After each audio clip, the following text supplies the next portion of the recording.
Hola, bienvenidos a un nuevo video. Hoy tengo un invitado que seguramente ya lo han visto en otros canales y en otras plataformas, el doctor Jorge Mata, que es cirujano dentista y es fundador de Odontology Student.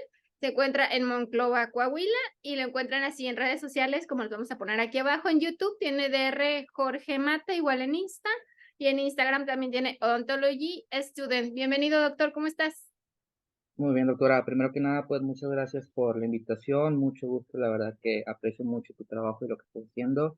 Para mí un placer estar por aquí compartiendo un poquito de mi experiencia y de esta charla que va a ser sobre diabetes, ¿sí? He platicado un poquito por ella la doctora. Soy originario de Monclova, Coahuila, acá en el norte del país de México. Realicé mis estudios en la Universidad Autónoma de Nuevo León, en Monterrey, Nuevo León, y posteriormente me devolví, estoy de regreso acá en tierras monclovenses, trabajando acá en mi consultorio y mi consulta privada. Ah, súper bien. ¿Y hace cuánto egresaste? Yo Te ves soy de súper la chiquito. generación, y tengo 26 años, soy de la generación 2015-2020 de la Universidad Autónoma de Nuevo León. Tengo prácticamente 3 años que egresé. De Sí. 2020 a 2021 realicé mi servicio social, entonces sí, tengo prácticamente poco que egresé. Sí, y platícanos ¿también haces contenido educativo como yo en Odontology Student? Sí, exactamente. Ontology Student nació desde que yo estaba en primer semestre de la facultad. Entonces yo veía cómo otros creadores de contenido empezaron a subir sus casos, sus publicaciones, sus posts informativos, y fue como que poco a poco me fui motivando para realizar el mío. Entonces de ahí nace Ontology Student. Creo que, si mal no recuerdo, un 23 de diciembre del 2015, más o menos por ahí aproximadamente en esas fechas, es cuando creé el logotipo, creé el Instagram, Facebook, y ya poco a poco fui dándome pues a conocer, y poco a poco pues me ha llevado muchos a otras partes. Mírame, ahorita estoy aquí contigo compartiendo un poquito. No, qué padre. A mí me encantan las plataformas como la tuya, que es como la mía, que tratamos de traer como información científica a Internet, porque sabemos que también hay mucha información que es falsa. Y está Claro. increíble que existan plataformas así que estén informando totalmente a los estudiantes, a los odontólogos, a personas que se quieran actualizar y que están viendo este video y pues que también se suscriban a tus redes. Tienes un canal, ¿verdad? Sí, claro que sí, tengo un canal en YouTube que se llama DR Jorge Mata, por ahí me pueden encontrar, en donde entrevisto a diferentes especialistas, nos muestran sus casos clínicos. Por ahí también comparto shorts, donde subo mis casos también. A mí me gusta mucho la cirugía oral, entonces por ahí van a poder encontrar un poquito de cirugía oral. Sí, ya también en Instagram veo algunos posts que Ujú. tienes por ahí censurados, que ya Sí, sabemos que a Instagram no le gusta nada de sangre, pero qué padre que subas tus casos y los compartas. Hoy nos vas a hablar de diabetes mellitus. exactamente. Sí, es un tema que ya he dado y que me gusta mucho platicarles, espero y sea de su interés. Tengo el placer de compartírtelo hoy, este, un poquito. No voy a enfatizar tanto, va a ser una charla corta y concisa, y pues cuando tú me digas, doctora, con todo gusto iniciamos. Empezamos, doctor. Va. Lista, ok. De igual manera, si hay alguna pregunta o comentario, con todo gusto me puedes interrumpir. Y a toda la gente, posteriormente, me puede por ahí mandar un mensaje si tiene alguna duda o pregunta, o con toda confianza con la doctora Paulina se pueden comunicar conmigo. Sí, ¿Sí? que lo dejen aquí en los comentarios del video. Los vamos a estar compartiendo, contestando. Excelente. Bueno, vamos a iniciar. Les platicaba por ahí, vamos a estar platicando un poquito sobre diabetes en odontología, un tema que me gusta mucho y el cual ya he dado. ¿Por qué? Porque en México, lamentablemente, es una de las enfermedades con más índice de mortalidad y de morbilidad.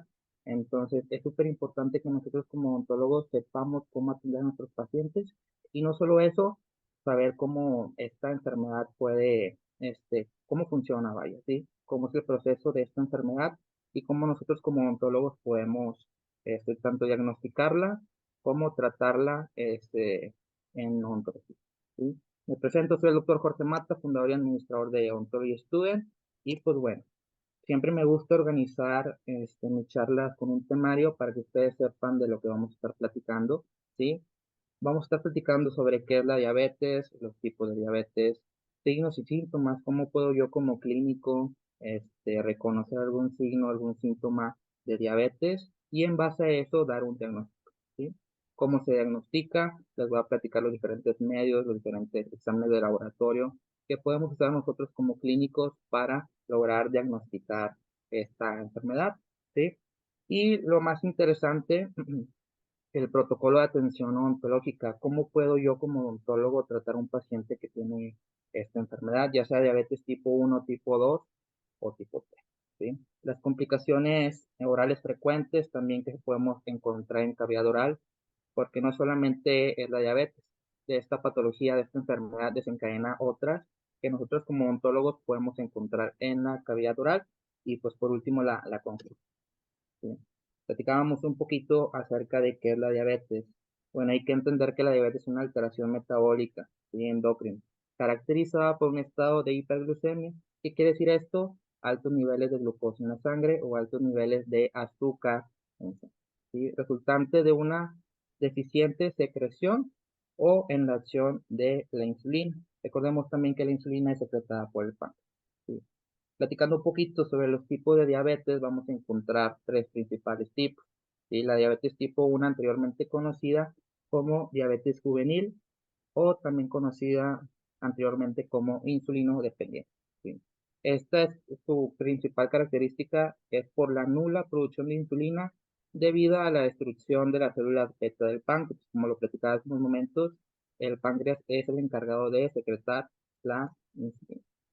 Tenemos también lo que es la diabetes tipo 2, anteriormente llamada diabetes del adulto, ¿sí? Esta, su principal característica es por el déficit de la producción de insulina y una deficiente utilización de la glucosa. Y recordemos que la insulina se secreta por el páncreas y la glucosa por el hígado, ¿sí? Representa un 80%, de un 80 a un 90% de todos los pacientes diabéticos. ¿Qué quiere decir esto? Que es la más frecuente y con la que más nos vamos a estar topando entonces. Les platicaba un poquito también sobre la diabetes tipo 3 o diabetes gestacional o también conocida como diabetes de embarazo. Esta principalmente es aquella diabetes diagnosticada durante, bueno, primera vez durante el embarazo y presente del 1 al 14% de embarazo, ¿sí? Se asocia un mayor riesgo de complicaciones obstétricas y perinatales y también tiene una íntima relación con mujeres con un peso grande, ¿sí? Aquí nos muestra una tablita que les puse de la Asociación Americana de Diabetes, la cual nos muestra los tres tipos principales de diabetes, de la cual les platicaba hace un momento. Y no solamente hay esos tipos, tenemos otros tipos de los cuales ahorita les voy a estar platicando. Como les platicaba sobre la diabetes tipo 1, la cual las células beta del páncreas usualmente llevan una deficiencia absoluta de la insulina y puede ser por dos tipos. La principal puede ser por tipo autoinmune, la cual es el mismo organismo ataca a las células de beta del páncreas, y la otra puede ser idiopática, ¿sí? En la diabetes mellitus tipo 2 varía desde la resistencia a la insulina a una insuficiencia relativa de la secreción de insulina, ¿sí? Puede haber problemas en el páncreas, problemas en el hígado, etcétera, etcétera. Y lo que les platicaba sobre las otras formas específicas de la diabetes, ¿sí? No solamente existen estos dos tipos, bueno, tres. También podemos tener defectos genéticos de la función de las células beta del páncreas. Podemos tener algún tipo de cáncer en el páncreas, ¿sí? Enfermedades del páncreas exócrino, como lo platicaba. O también puede ser inducidas por drogas o químicos, infecciones, alguna pancreatitis, etcétera, etcétera, etcétera. Síndromes genéticos también pudieran causar otras formas de diabetes. Y lo que les platicaba sobre la diabetes mellitus gestacional o del embarazo, ¿sí? Esta se da más que nada por la deficiencia, bueno, los cambios hormonales, también el peso de la paciente, desórdenes alimenticios también pudieran causar. Y entrando en contexto un poquito sobre los signos y síntomas de la diabetes, ¿cómo puedo saber yo si mi paciente tiene diabetes? ¿Qué signos o qué síntomas debo ver yo como clínico para sospechar que mi paciente tiene este tipo de enfermedad? Bueno, hay algo que se llama las 3P, conocido como las 3P, la cual es poliuria, polifagia y polidipsia, ¿sí? La poliuria hace referencia al exceso de orina, ¿sí? Vamos muchas veces al baño, ¿sí? La polifagia es cuando nosotros tenemos mucha hambre, una hambre excesiva, ¿sí? Y la polidipsia es cuando tenemos mucha sed, ¿sí? Entonces, si tenemos estos tres síntomas, hay que tener cuidado y sospechar que pudiera tener nuestro paciente diabetes. Por eso hay que hacer mucho énfasis en la anamnesis y en la historia clínica que nosotros le hagamos a nuestro paciente cuando él se presente en consulta, ¿sí? También el paciente puede tener cansancio sin causa aparente, ¿sí? Puede tener también baja de peso, que el paciente baje de peso sin causa aparente, ¿sí? Visión borrosa también pudiera tener nuestro paciente. Lesiones en la piel, la principal característica, bueno, una de las principales características de los diabetes es la resistencia a la insulina y se forman unas manchas en los pliegues. ¿Sí? ¿A qué me refiero con pliegues? Puede ser en las axilas, en la ingle, ¿sí? Y estas pliegues se conoce como, estas manchas en los pies se les conoce como acantosis nigricans, ¿sí? Es una lesión característica de esta resistencia a la insulina y pudiera ser causante de este tipo de enfermedad que es la diabetes. Hay que tener en cuenta que no porque mi paciente presente este tipo de manchas quiere decir que tiene diabetes. Pero sí nosotros como clínicos debemos de ver todos los síntomas, los signos y síntomas que presenten mi paciente.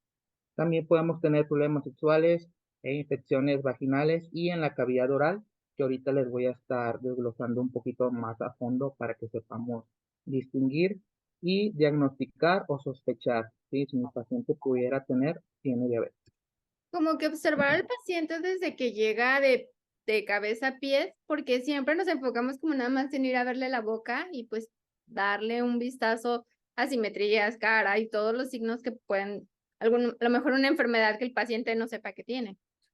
Sí, exactamente. Y es algo que muchos malamente hacemos, que solamente nos enfocamos en la cavidad oral. Siempre hay que ver al paciente de una manera íntegra, desde cómo camina, su coloración de piel, todo su pelo, todo, todo, todo, y tener una buena historia clínica para cerciorarnos de que todo esté bien, porque también esta enfermedad se puede presentar por genética. Entonces, si tú le preguntas a tu paciente, sus padres, sus abuelos han tenido diabetes, pues por ahí pudieras aumentar un poquito la posibilidad de que ese paciente ya con los síntomas pues también tenga diabetes, ¿sí? Ahora, ¿cómo se diagnostica esta enfermedad? Tenemos 4 pruebas, las cuales son muy importantes y nosotros como odontólogos, no por el hecho de que seamos odontólogos, no podemos pedir exámenes de sangre. Claro que sí podemos hacerlo, ¿sí? Podemos pedir desde alguna biometría hemática, alguna química sanguínea, tiempo de coagulación, entre otras, sin ningún problema, ¿sí? Acá en la primera tablita tenemos lo que es la HbA1c, que es la hemoglobina glucosilada o glicosilada, ¿sí? Hay que tener un nivel promedio de glucosa en la sangre esta nos ayuda, perdón, a tener un nivel promedio de glucosa en la sangre durante los últimos 3 meses, ¿sí? Y aquí está nuestro parámetro o lo que nos va a servir para detectar si nuestro paciente tiene o no diabetes. Si nuestro paciente tiene igual o por arriba de 6.5% de hemoglobina glucosilada, ya el paciente diabético, ¿sí? También acá en la segunda tablita tenemos otra medición, la cual es la glucosa plasmática en ayunas, ¿sí? ¿Qué quiere decir esto? Que el paciente se pide mínimo 6 horas de ayuno, lo ideal serían 8, ¿sí? Pero mínimo 6 horas de ayuno. Esta glucosa también, este examen también es conocida como glucosa preprandial. ¿Qué quiere decir esto? Antes de ingerir alimento, ¿sí? Y bueno, como lo platicaba, el nivel de glucosa en la sangre en ayunas y la glucosa plasmática en ayunas si es mayor, perdón, igual o mayor a 126 miligramos por decilitro, nuestro paciente es diabético. Entonces es muy importante nosotros como clínicos, como odontólogos, conocer los parámetros, ¿sí? Tanto los valores normales como los valores de prediabetes y los valores de diabetes, ¿sí? En la tercera tablita tenemos otra prueba, la cual es la prueba de tolerancia a la glucosa oral. Y esta es un nivel de glucosa en la sangre antes de beber una bebida dulce especial y 2 horas antes después de tomar, ¿sí? Esta glucosa en sangre a las 2 horas, si es mayor, perdón, igual o mayor a 200 miligramos por decilitro, esto quiere decir que nuestro paciente tiene diabetes, ¿ok? Y la prueba aleatoria de glucosa plasmática, que es la que vemos acá en la cuarta tablita, la cual es un análisis de sangre en cualquier momento del día cuando se sospecha de síntomas de diabetes, ¿ok? Si la glucosa en la sangre es igual o mayor a 200 miligramos por decilitro, entonces nuestro paciente es diabético, ¿sí? Platicando un poquito, vamos a desglosar un poquito lo que acabo de comentarles en la tabla. ¿Sí? Les platicaba un poquito de la glucosa preprandial. ¿Qué quiere decir esto? Antes de ingerir alimentos, mínimo 6 horas, lo ideal son 8 horas. ¿Sí? ¿Cuáles son los valores normales que nosotros debemos tener en la sangre? Bueno, aquí te aparece que de 70 a 99 miligramos por decilitro. Si tú tienes valores de 70 a 99, quiere decir que estás sano, no tienes diabetes. ¿Ok? ¿Cuándo puedo sospechar que un paciente tiene diabetes? Aquí se ve muy bien. Si nuestro paciente tiene de 100 a 125 miligramos por decilitro, ¿sí?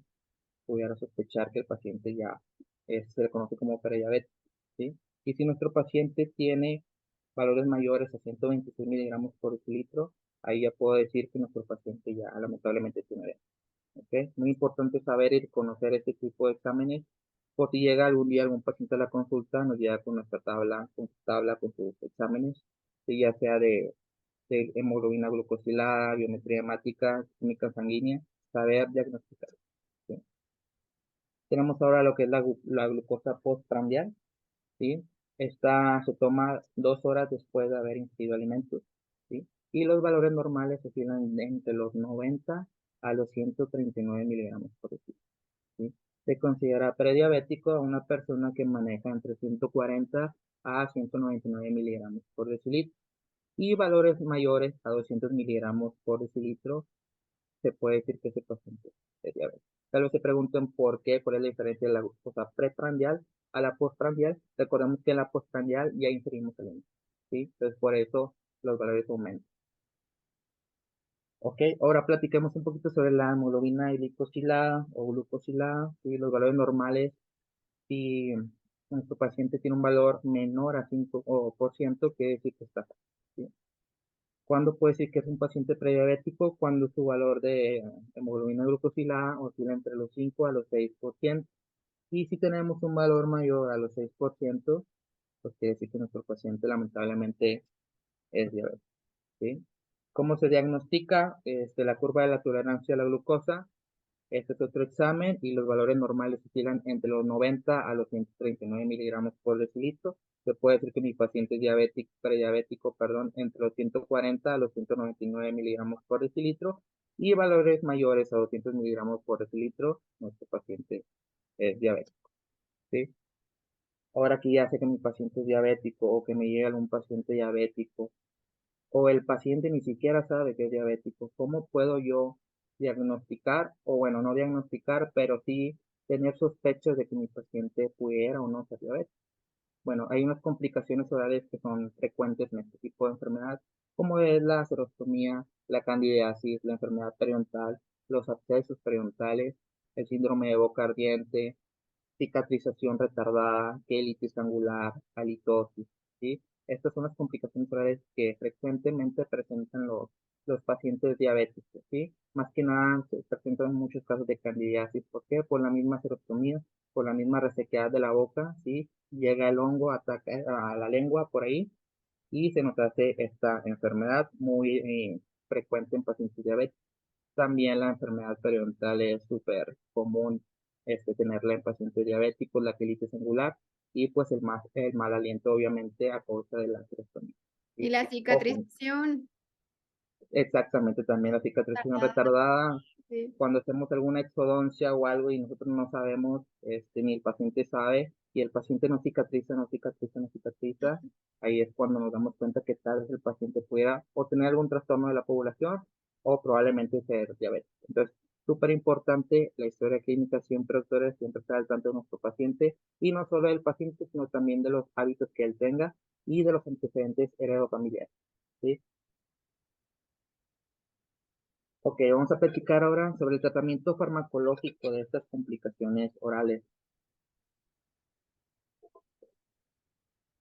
Existen diferentes formas de tratar estos tipos de complicaciones, ¿sí? Ya sea a nivel bacteriano, este, algún hongo, ¿verdad? El tratamiento y prevención de infecciones bacterianas, por lo general, obviamente teniendo en cuenta que nuestro paciente no sea alérgico a las penicilinas, pudiera ser alguna penicilina, alguna amoxicilina, ¿sí? Es súper importante. Bueno, aquí utilizar anestésicos y vasoconstrictor aquí entra mucho en juego la historia clínica, ¿sí? Nuestro Mm. paciente es diabético, pero está controlado, sin problema podemos usar anestésicos quimioterapéuticos, ¿sí? No hay ningún problema, no hay ninguna alteración, pero si nuestro paciente está descompensado, lo ideal primero es una interconsulta con su endocrinólogo, con su internista, con su médico general, con quien sea, para que él nos dé luz verde y ya poder atender, ¿sí? Pero aquí lo de utilizar anestésicos sin vasoconstrictor, esto ya depende mucho del contexto del paciente, ¿sí? Nuestro paciente, lo vuelvo a repetir, está estable, está controlado, sin ningún problema podemos utilizar anestésicos con vasoconstrictor, ¿sí?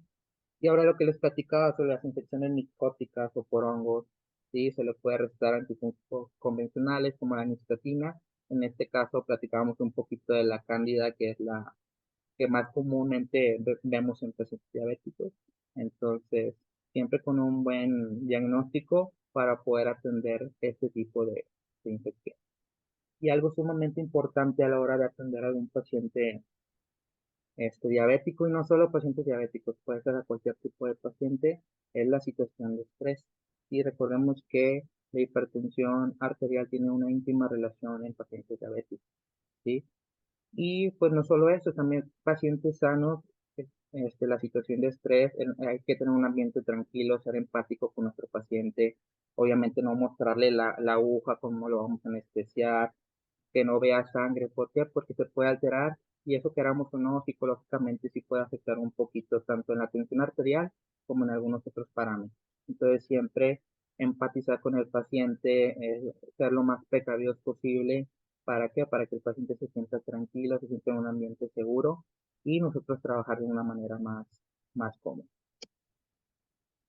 Seguimos con el protocolo de atención odontológica. Había platicado y siempre hago hincapié a mis alumnos sobre la historia clínica. La historia clínica, pues ya sabemos que es un documento médico legal y me va a ayudar a mí como clínico a ampararme ante cualquier tipo de situación, ¿sí? Y este documento requiere una correcta anamnesis sobre el estado del paciente, tanto del paciente, los antecedentes heredofamiliares, antecedentes patológicos y los hábitos, ¿sí? Sumamente importante que nuestro paciente nos firme y que se percate y que nosotros como clínicos hagamos las preguntas correctas en la anamnesis. ¿Para qué? Para cerciorarnos que nuestro paciente no tenga ninguna patología o algún signo o síntoma de alguna patología. Entonces es sumamente importante este documento, el cual también nos ampara a nosotros como clínicos en dado caso que llegara a suceder algo novedoso. Los estudios de laboratorio, sumamente importantes, como lo platicaba, nosotros podemos mandar hemoglobina glucosilada, biometría hemática, química sanguínea, tiempo de coagulación, si nosotros lo creemos necesario, ¿sí? La interconsulta médica, súper importante. Si viene un paciente descompensado, ¿sí? La glucosa por los cielos, lo ideal es que primero lo vea ya sea su médico general, endocrinólogo, internista, el que sea. ¿Para qué? Para que lo estabilice y ya posteriormente podamos atenderlo en nuestra consulta. Esto con la finalidad de evitarnos alguna complicación, ¿sí? Y súper importante lo que comentaba también la doctora Paulina, la visión clínica, no solamente enfocarnos en la cavidad oral, ¿sí? Siempre ver al paciente de una manera íntegra, ¿sí? Ver al paciente la coloración de piel, si tiene ictericia, alguna mancha por ahí rara, ¿verdad? No solamente enfocarnos en la cavidad oral. ¿Cuál sería el protocolo? Bueno, ya para terminar, ir terminando por acá, el régimen, el protocolo a seguir, pues siempre hay que comentarle al paciente que tenga un régimen de vida normal, que tenga mucha dieta y ejercicio, citas de control, tanto con el odontólogo como con su médico, ¿sí? Y siempre tener a la mano nosotros en nuestro consultorio un glucómetro, ¿sí? Un baumanómetro y estetoscopio, ya sea digital o este digital o el de mano, el estetoscopio y el gomanómetro. Y obviamente siempre estar valorando y monitoreando los valores de glucosa y también la presión arterial. Obviamente hay que hacer mucho hincapié, porque ya les platiqué un poquito de las infecciones, de las patologías que pudieran desencadenar la diabetes en cavidad oral. Entonces siempre hay que recalcar al paciente que tenga muy buena higiene oral. Ok, ¿qué pasa si nosotros nos llega un paciente con hipoglucemia a nuestra consulta? O el paciente desencadena la hipoglucemia a la hora que nosotros la atendemos. ¿Qué podemos hacer? Hay que recordar que los pacientes sanos tienden a tener una mayor tolerancia a una baja de niveles de glucosa, mientras que los pacientes diabéticos no. ¿Qué quiere decir esto? Que un paciente diabético, su cuerpo, su organismo, por lo general siempre está acostumbrado a tener niveles de glucosa altos. Entonces, cuando tiende a bajar, aunque sea un poquito, este paciente se puede llegar a sentir mal, lo que conocemos como, bueno, en este caso, hipoglucemia, ¿sí? Cuando baja la glucosa a niveles no deseados. Entonces, es súper importante saber esto, que los pacientes con diabetes tienen una menor resistencia a la baja de glucosa, ¿sí? ¿Qué debo de hacer? ¿Cuál sería el tratamiento si mi paciente veo que se empieza a poner mal, veo que se empieza a poner pálido por ahí, me hizo oído, me siento mal? Bueno, en primera instancia siempre debemos de valorar el nivel de conciencia del paciente, cómo está respirando, si el paciente tiene una charla óptima o si el paciente de plano ves tú que se va a desmayar. Administrar oxígeno si es necesario, ¿sí? Pero también recomiendo en nuestro consultorio tener un tanque de oxígeno, ¿sí? Y también es sumamente importante tener en nuestro consultorio ya sea tabletas de glucosa, ¿sí? Por lo general la venden de 3, 5 y 10 gramos. Y si no tenemos tabletas de glucosa, le podemos dar a nuestro paciente un poquito de glucosa, ya sea alguna bebida con azúcar, ¿sí? ¿Para qué? Para que Un el paciente poco a dulcecito. poco se vaya estabilizando exactamente algún dulcecito, alguna coquita, ¿verdad? Para que nuestro paciente se vaya estabilizando. Y también le podemos administrar a nuestro paciente glucosa al 30% vía avena. ¿Sí? Eso ya han dado caso que sea necesario. Y hay que estar perdón, checando los niveles de glucosa de nuestro paciente de 15 a 20 minutos para ver si existe mejoría en los niveles de glucosa. Entonces, por eso siempre les comento a mis alumnos, a los colegas, que es indispensable tener un glucómetro en nuestra consultorio. Y que no todos lo tenemos. Exactamente, Deberíamos. me he topado con doctores, con colegas que no, lamentablemente no tienen su glucómetro. Es sumamente importante tenerlo en nuestro consultorio porque nos puede pasar algún evento como lo que estoy mencionando. Y en ¿Sí? los pacientes que les pides sus estudios antes de atenderlos, o también ahí le tomas la glucosa en el cónsul, o qué protocolo sigues, que Y seas yo, paciente diabético. yo en mis pacientes que atiendo con diabetes siempre les pido su examen y antes de atenderlo bueno, vuelvo a revisar la glucosa para asegurarme que todo esté bien. ¿Sí? También veo al paciente cómo viene, le pregunto si se siente bien, si comió bien. Y si tomó sus medicamentos, porque muchas veces se les olvida. Exactamente, o muchas veces el paciente ni siquiera sabe lo que está tomando. ¿Sí? Solo Sí. me dice, es una tableta así, así, no sé. Entonces yo le digo, bueno, hoy no lo voy a atender, pero para mañana o me manda por mensaje qué medicamento está tomando. Y ya es cuando me dicen de que no, lo que estoy tomando esto y esto, y pues exacto, era un medicamento para la diabetes.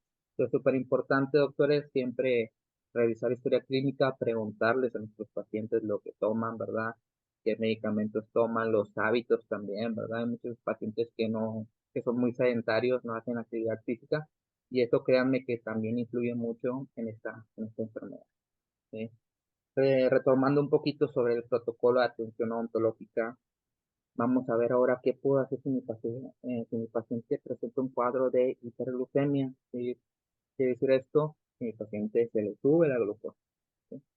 Tenemos dos tipos, tenemos el estado cetóxico, el cual se caracteriza por una respiración acelerada.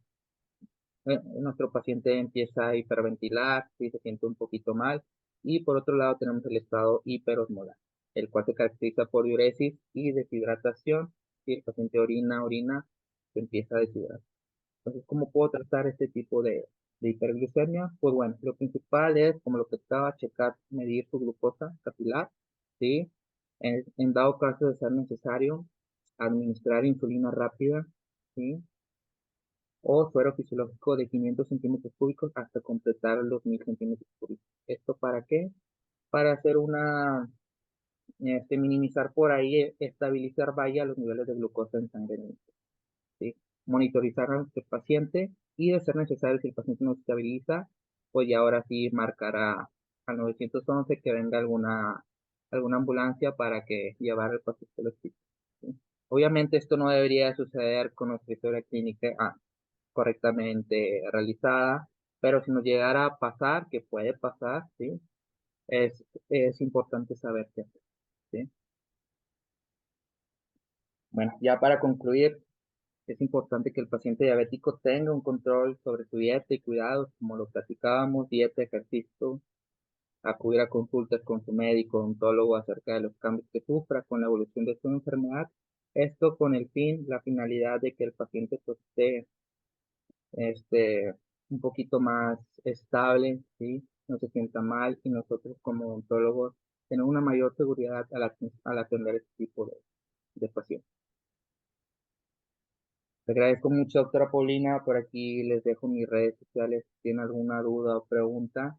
Este tema, la verdad que es muy amplio. Ahorita en 40 minutos no puedes glosarlo todo, pero si tienen alguna duda o pregunta en cuanto a atención a su paciente con diabetes, con toda confianza, me pueden por ahí mandar mensaje y con todo gusto les resuelvo sus dudas o preguntas. En dado caso, también pueden por aquí en la sección de comentarios poner su pregunta y con todo gusto la doctora Paulina me lo hace saber o yo por ahí les escribo. Muchas gracias.